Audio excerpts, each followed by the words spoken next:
Remember to subscribe and don't forget to hit the bell icon to never miss an update from First Cry Parenting.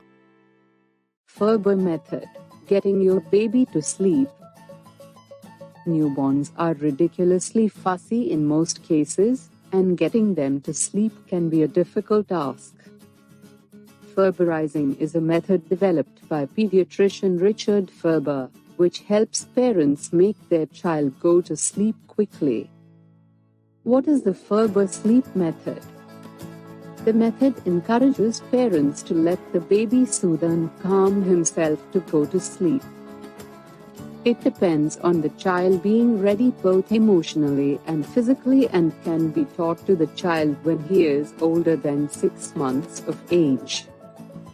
Parents are instructed to put the baby down in his crib after a loving routine every night in the Ferber method. However, the baby must be awake when he is placed in his crib. What is the right age to start with the Ferber method for your baby? Your baby must be older than 6 months at the least.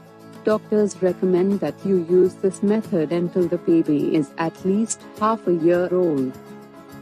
How to use this method to get your baby to sleep.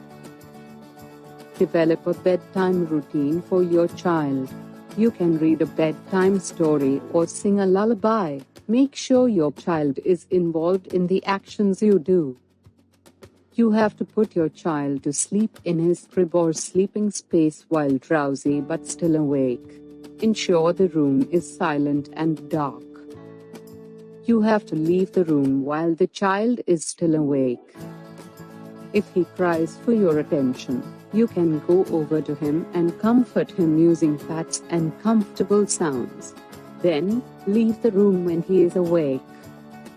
Initially, check up on the baby in intervals of 3, 5 and then 10 minutes if he does not seem to stop crying.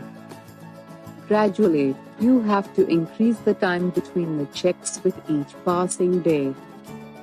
The baby learns to soothe himself eventually, and you will find that the number of times he cries decreases as the day passes. How flexible is Ferberization? The method is highly flexible. If you feel that your child needs more time to adapt, you can always reduce or not increase the time between the checkups until he gets the hang of it.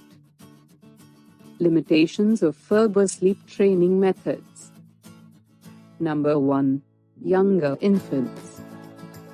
Sleep training methods cannot be used for children younger than 6 months of age, as they need to feed in the middle of the night on most days. Number 2. Can be traumatizing. If the baby fears being left alone or has a conditioned vomiting response, it would be better for you not to try sleep training using gradual extinction. Is Ferber training method same as cry it out method? Cry it out methods advise the parents to let the baby cry himself to sleep and deny the child from getting his parents' attention. In contrast, the Ferber method involves the parents giving their attention to the child each night, albeit at longer intervals. The Ferber sleep training method is highly misunderstood, but it can work wonders when practiced correctly.